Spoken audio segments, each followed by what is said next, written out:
News 4 I-Team review shows cases of sudden unexplained infant death are on the rise in Maryland. It's a pain no parent should ever have to bear, but it's happening to more and more families in our region, and no one is immune to the risk. The News 4 I-Team's Tisha Thompson shows us what's being done to keep more of these tragedies from striking. Just very beautiful. Anthony Boston and Wanda Camara love talking about the day their daughter Malia was born in 2008.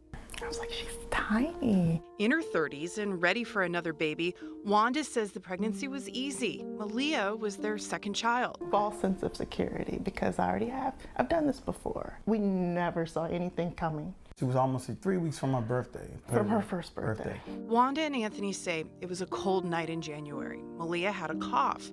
After a bath and a bottle, they put her to sleep on her back in a full-size bed next to her 5-year-old sister. I rubbed her head and I was like, it's gonna be okay. That's the last thing I said to her. I was the last one to see my child alive. The next morning, Anthony says he found Malia face down, not moving, not breathing. I was like, oh my God. And I touched her and she was like ice. He called 911 while Wanda started CPR. When she went to pick her head, just fell back. And I knew then, and I felt helpless. Paramedics came, but after putting Malia on life support, doctors told them their daughter was gone. If they say that's the bottom, that's it. I couldn't understand what happened. You know, it doesn't make any sense. The medical examiner ruled Malia's cause of death is sudden infant death syndrome, SIDS, the government's classification for when a baby's death cannot be explained after a thorough investigation. SIDS falls under a broader category called SUI-D. Sudden unexpected infant death, or SUI-D, is really a general term for any death that is unexplained and surprising for an infant under the age of 12 months.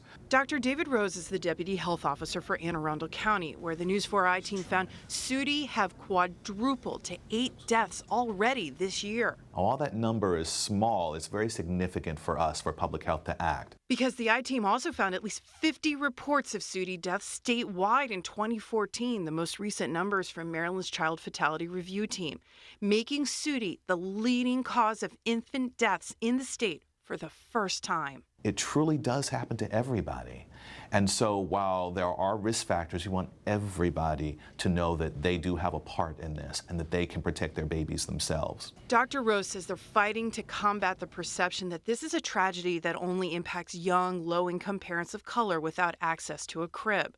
The county is now pushing a new educational campaign promoting the ABCs of safe sleep. Sleeping alone, on your back, in an uncluttered crib. The push also includes brand new recommendations from the American Association of Pediatrics about sleeping near but never with your baby. Sharing the room with a parent. That has been found to be important, particularly within the first 6 months of life when the risk of SIDS is much higher. Nobody should ever have to lose a child. Everyone deserves a chance to prevent that from happening. Wanda and Anthony have joined support groups and now help educate other parents. Malia would be 8 years old today. Her parents say they constantly think about the kind of child she could have grown to be. I'm devastated even to now. I don't have my emotions about watching her. She's ours. So I do this to represent all the people like me, fathers like this, that don't get to say these things. You know? And I miss my daughter. I would give anything, and I mean anything, for her to be here. We have specific guidelines on safe sleep practices, including the new recommendations from the American Academy of Pediatrics. More on lowering the risks of SUI-D and resources for parents who have lost a child. You can find it on the NBC Washington app under investigations. How important that they shared their story, that they stepped up and had I have courage. to tell you, this is the single hardest interview I have ever been involved in almost 20 years. And this family was so incredibly brave because these families go through all kinds of other things. There's investigations, autopsies, there's questions about, is it abuse? This family, everyone has said, is the ultimate example of SIDS and SUI-D. They do not know why she died, and they cannot figure it out, and the parents are still grappling. What happened? Even with autopsies show nothing in these cases. There are oftentimes risk factors. So for instance, if you smoke, that's considered a risk factor, but that didn't necessarily kill the child. This family did not smoke, but that's often a situation where it will be classified as SUI-D because there was a possible risk factor, but it doesn't necessarily kill the child. And that's the difficulty here, is that doctors can't say this is what killed this child. It's an It doesn't awful make mystery sense that they have she to live said. with. It's Tisha, thanks awful so stuff. much thank for you. bringing that to all of us.